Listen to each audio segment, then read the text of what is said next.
Hello, everyone, and welcome back to Let's Write an Adventure, our ongoing live stream where we are creating a full campaign complete with custom Domain of Dread in real time so that you can see every step in the process, warts and all, as they say. So, if you are joining us for the very first time, let's do a little recap here of what we're working on so that you can be caught up because this is an interactive live stream. So, as you have input, your own thoughts, ideas, suggestions, questions, all that kind of stuff, I encourage you to toss that into the comments in the chat. I love to hear from you guys. You come up with some really cool stuff. So, real quick, let's get everybody up to speed. I'm RJ Kerr. I'm your host.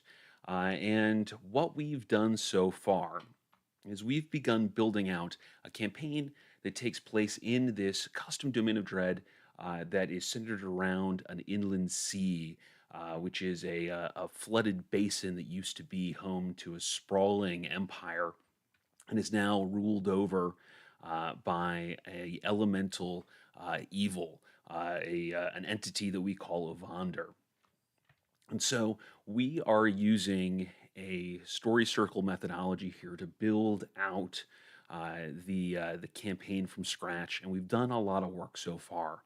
We figured out how the characters are coming into this domain of dread through a gateway that opens up in the Blood Moon, and we've talked a little bit about what might motivate the characters to come into this domain of dread to explore and see what's there. We have built out our first town where the characters will land initially, and that's a place called Darkport. It's a shanty town on the edge of this inland sea with lots of nautical vibes to it. We have built our very first adventure to get the characters into the campaign, where they are kidnapped, briefly enslaved, and have to escape their captors. And in doing so, learn about the existence of an artifact that gives almost ultimate power over this domain to whomever can wield it and use it. However, of course, this artifact has been lost, and it is up to our characters to find it because it's their best way to escape this domain of dread, their best chance for that. And so now we are working on building out the part of the adventure where the characters get proactive, where they're no longer just responding to events. Now they're looking for this artifact on their own and beginning their own explorations. And we have built out a whole host of clues and places for them to go investigate. Or I should say, we have outlined a whole host of clues and places for them to go investigate because now we're really working on fleshing out those components. And one of those investigative sites is a dungeon environment kind of thing, where the idea is that there's a lead that the characters have about a treasure hunter who might know something about where this artifact is, and so they've got to go and find this treasure hunter and see what information they can glean from them. Um, of course, treasure hunter isn't just sitting around at home twiddling their thumbs, waiting for adventurers to come to them to pass out this information. Instead, they are out in the world looking for, well, treasure and the artifact and what have you. And so we're building out a quick little 5-room dungeon for the characters to explore and engage with when they go seek out this treasure hunter. Now, let me go ahead and share my screen here because we've done a lot of work on this already. And today we're really just kind of polishing it up and finishing it. Um, we have come up with this idea for this 5-room dungeon where it's an outpost that is a cluster of crumbling towers connected by windswept stone bridges with many balconies and parapets that are exposed to the elements. The atmosphere here is preternaturally stormy with rolling skies and arcs of purple lightning jumping between clouds. Rain is frequent, as if the heavens themselves are trying to wash clean the taint of this place. And so we've created an elevated, windswept environment where the weather itself is part of the challenge, where the building that's in its various states of rot and decay is also part of the challenge, and we've populated it with a collection of undead and elementals, reskinned from various creatures we found in the 2024 Monster Manual. Last time we spent some time going through and creating outlining some general features that are persistent throughout. We started working on some of the random encounters that might occur here, especially because we're kind of forgoing a map on this, where we're allowing ourselves to kind of do theater of the mind and create a much larger space in our imagination than we might be able to do with a physical map here.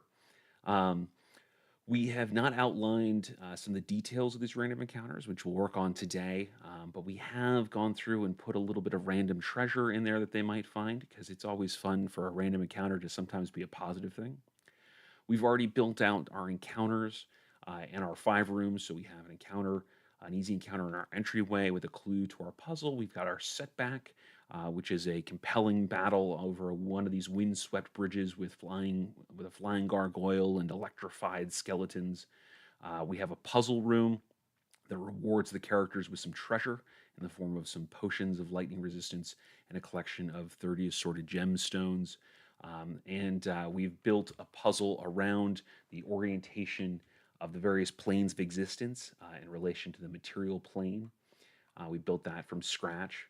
And then we, of course, have our big bad encounter where the characters will run into the treasure hunter and have the dual challenge of one, beating the big bad, and two, keeping the treasure hunter alive, especially when the treasure hunter isn't exactly that interested in keeping the characters alive. And the reward for this, of course, is they have the opportunity to interview this hostile treasure hunter and get the information that they need to move forward in their quest. So, there isn't a whole lot that we need to add to this. And as I've said a couple times here, this is something that we could run as is if we really wanted to. If you were going to take this to your table with your players, there's enough here that you could pull all the rest of this out of your imagination and roll from there. But since we have unlimited time and we really want to put a high polish on the kind of stuff we're working on here, we're going to go ahead and add a few things to it. So I think today we're going to take a little time and we're going to build out a little more information on these random encounters, give them a little more flavor, and then we're going to add some treasure to our big bad encounter, give our characters a monetary reward as well as this clue reward to yeah, to really give them a little boon for having gone through all of this.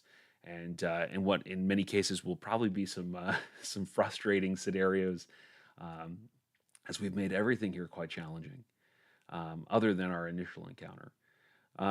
So let's go ahead and work on our random encounters here. As always, we're going to start with what we know. And of course, as always, as you have thoughts and ideas, please don't hesitate to jump in the chat and let me hear them. I love what you guys come up with. So go ahead and feel free to roll up your sleeves and dig in with me.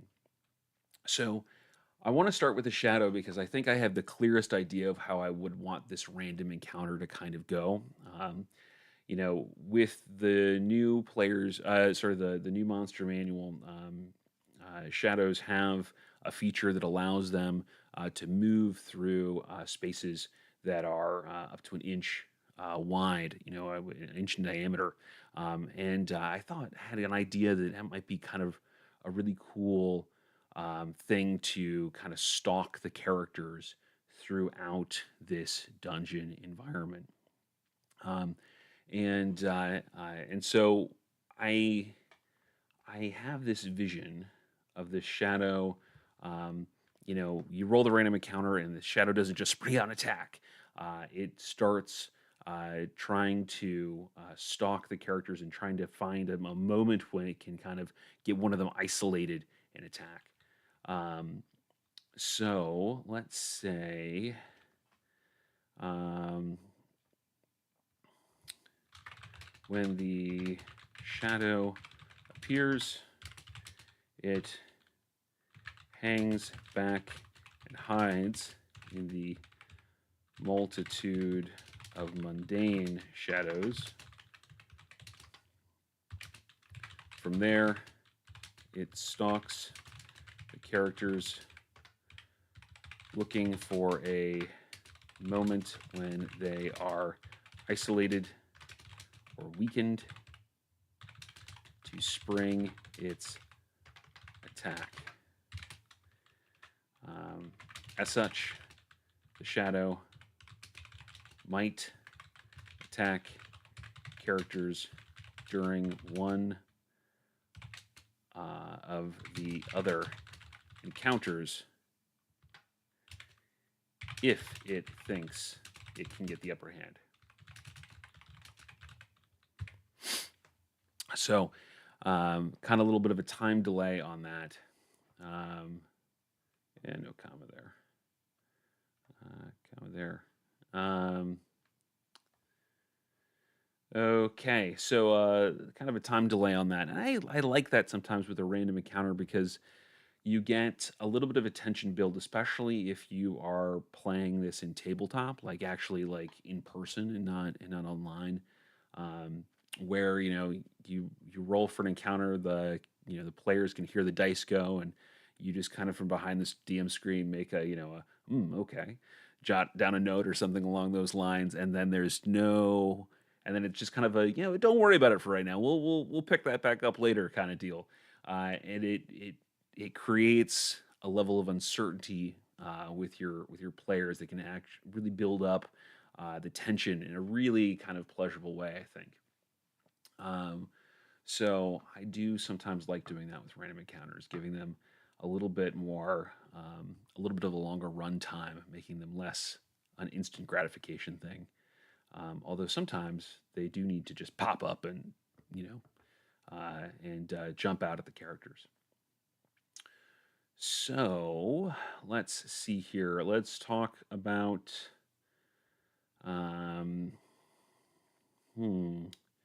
So one of the things we did here was our magmen were we are reskinning them so that they're more of a minor storm elementals, where we're swapped out the fire damage and fire immunity for lightning.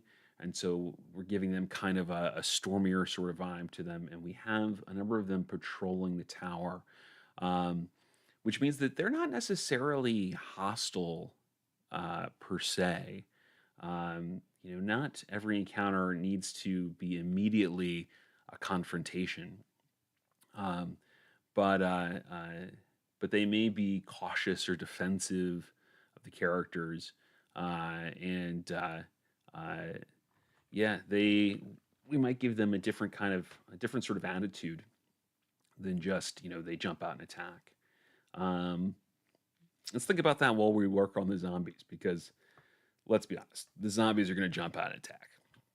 That's what zombies do. Suppose we could get more creative than that, but why worry about that in our random encounter table? Let's just have some fun zombies that animate in a bolt of lightning and become a problem. Okay, so let's say the storm animates a group of dripping, waterlogged zombies. The zombies lurch to life and immediately attack. They leave watery footprints in their wake as if they were reanimated after being drowned. Zombies fight to the, or I should say fight until destroyed. I was going to say they fight to the death, but let's be honest, they're already dead. So, still thinking about these magmen, and what they might, be like. So maybe I'm going to jump past that as we work on this and talk about these ice methods. And we've kind of given them a little bit of an attitude already. We said that they are going to attempt to extort the party, offering false information in return for trinkets or gold. So let's say a group of Mischievous. I'm sure I misspelled that. Oh, come on.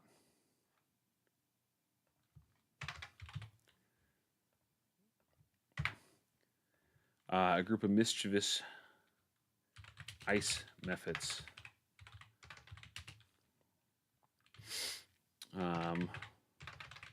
See, waylay the party. And demand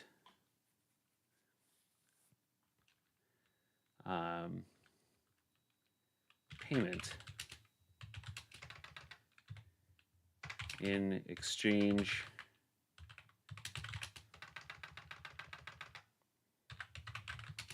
for either information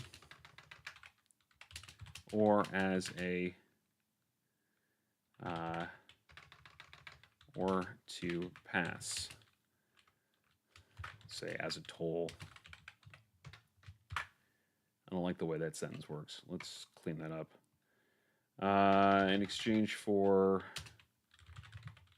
payment,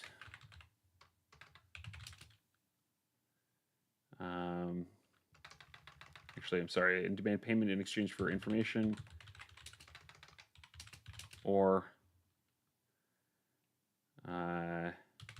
demand a toll to pass. Maybe they're found on one of the bridges or something along those lines. We don't know where they're going to pop up. It's a random encounter. The mephits are greedy, but not overly clever, and can be talked into taking worthless goods as payment if supplied with a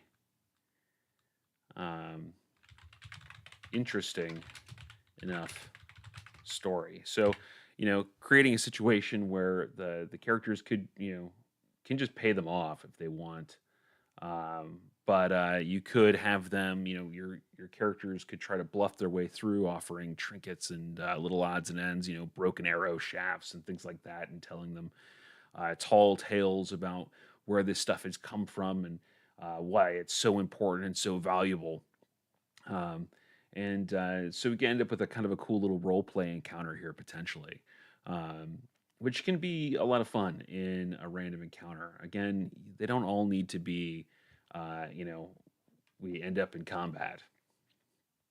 Um, so let's then talk about our characters disturb a cluster of tiny, non aggressive creatures such as a flock of seagulls, bats, sturges, or rats. That was one that you all came up with on Monday. I love that one a lot. One of the suggestions for that was that it potentially startles the characters, and it might interact with one of the various hazards that we have built into this. So, for example, we in our general features talk about how the floorboards are rotting, and that as the characters move through interior spaces, we roll a 1d4, and there's a chance that the floorboards give way underneath them, and they've got to try to leap to safety. We talked about when they're outside that the weather is rainy and makes the walkway slick. Um, and so they may have to make a dexterity saving throw to avoid slipping and sliding on all of that. So we can do this twofold. I also like the idea of um, disturbing like a flock of seagulls, right? They take off and they're noisy, right? They don't just startle the person necessarily who disturbed them, but they might alert some of the other baddies uh, to the presence of the characters there. Um, and so, what we might do is, if you roll this encounter, maybe there's a check. and if it's failed, the characters, can't surprise the next encounter or something along those lines. Um, so let's play around with that a little bit here. This is again a cool, kind of a fun thing here because it's not necessarily combat, but it creates an atmosphere and some it becomes a dynamic encounter with as simple as just sort of disturbing the wildlife. Um, let's see here. We'll say the characters disturb a group of non-aggressive but noisy animals. These could be a flock of seagulls, rats, bats, or even sturges. The flock or swarm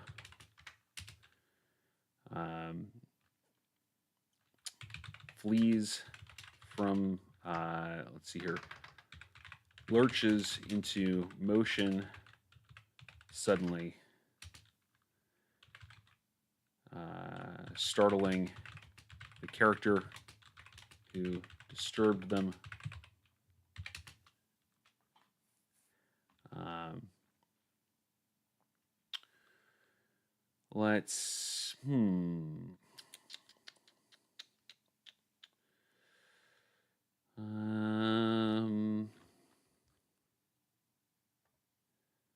Let's, do we want to, what do you all think? Do we want to make this the character, is startled, staggers back, maybe they end up in a situation where they slip and they slide, or they fall through the floor, or they might fall through the floor, the floor gives way, or do we want to do something where they make noise and maybe there's an animal handling check or something along those lines to avoid them, these creatures being so noisy that they alert the next encounter.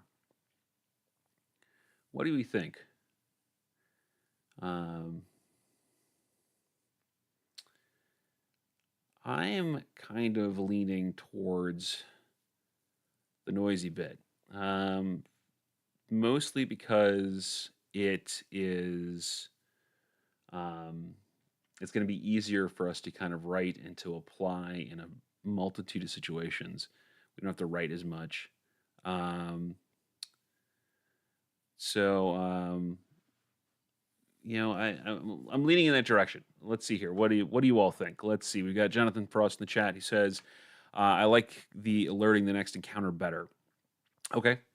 Yeah. So unless there's any opposition to that, then let's go ahead and let's do that. Let's say the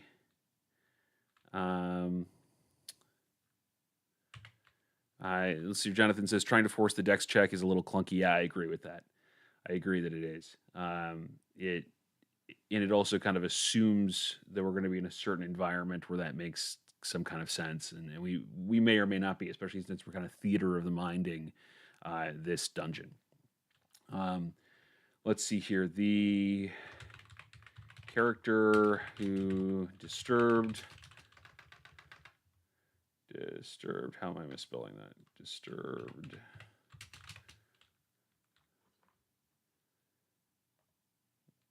The swarm must make a wisdom animal handling check. And what DC do we want to say? Let's say 15. We can make this a little tough. DC 15, animal handling check. On a failure, the noise alerts the next encounter and prevents those creatures from being surprised. Cool. Easy. Nice and simple. All right. We have these magmen that we have put off, or that I have put off. Let's see. Um, well, when in doubt, let's type it out and see what we come up with. Let's say a group of magmen.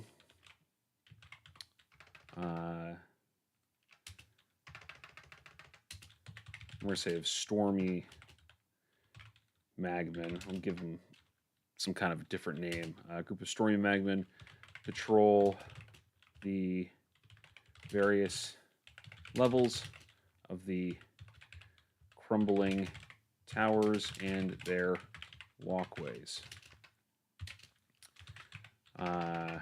for intruders.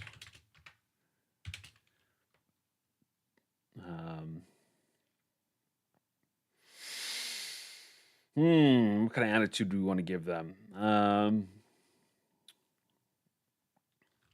We could say they are threatening to any characters they discover, but are also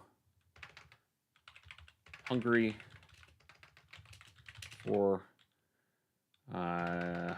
to build their own power.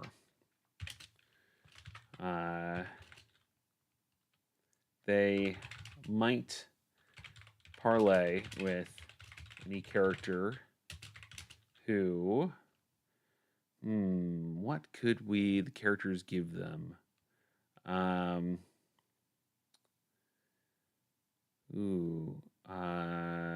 What do we get? So we could say something along the lines of maybe any character who expends a spell slot to, to energize them, or to increase the power of their storm, or something along those lines. Something that doesn't necessarily have any mechanical value to the magmen themselves, but requires a character to burn a resource, like a spell slot or something like that, or face this fight. We could do something along those lines, I think. I kind of like that. Let me know what you think, but unless you hear any objections, I'm gonna roll with that.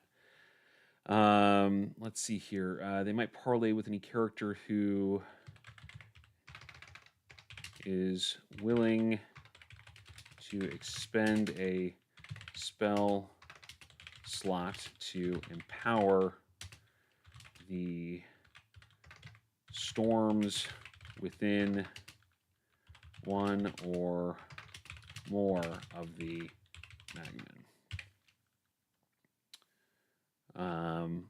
Cool. All right. Let's say, cool. That's our random encounters here. Let's go ahead and we're getting low on time here, but let's go ahead and get some treasure into our big bad here. So, for this, I have gone through the 2024 Dungeon Master's Guide and looked at some of the suggestions for CR 0 to 4 hordes, and I think we're going to follow the guideline for this, because this is a pretty simple kind of dungeon environment here. It looks like we have another comment. Oh, Nerds of the Feather, hello, good to have you here. Thanks for joining us. Hope you're enjoying the live stream. If we follow the guidelines for that, then we're looking at a reward of about 500 gold pieces, and then 1d4 minus 1 magic items potentially. And so I was thinking, we have a reward of assorted gems in here previously. I was thinking we could do some of split the kind of monetary value up between some coins. And then some gems as well, because gems kind of fit the vibe of this mage tower, of this arcana here. And then we would roll some dice and see what we get for how many magic items we want to do. So why don't we go ahead and do that? I got a 1d4 right here. We'll go ahead and give that a roll. And that is a 1 - 1, so 0 magic items. I don't like that. We're going to do more than that. We're going to roll. Okay, so that's a 3. So 3 - 1, 2 magic items. I think that's probably good for this level of adventure, especially where we are at this point. We don't want to put too many magic items in at too low of a level. Um, but we definitely want to put some stuff in here. We want to make it worthwhile and really give the characters a feeling of value, um, because, or the players a feeling of value. Because at the end of the day, magic items really are for the players, not the characters. They feel they have mechanical value to them. And so, they do something useful in game, whether that's a role playing mechanical value or an actual combat mechanical value or what have you. And so, because they have some action in the game, they feel useful to the players, which makes them valuable to the characters. And so, it's one of the reasons why I really like putting magic items in to adventures and not just gold.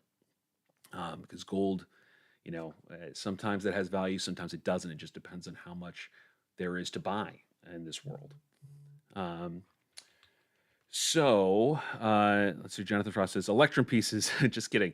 I like Electrum. I know people say that nobody ever uses Electrum, but I like to use Electrum because it's weird. I like sometimes to put weird coinage in there. It's fun, especially when you're trying to do something a little esoteric, that you want the characters to be a little, that you want the players to be a little, that's odd about it. It could be a lot of fun. I think I have a theory that's why there's so much Electrum that shows up in Curse of Strahd, because it feels archaic. That's just my feeling on it, my thought on that. Okay, so let's say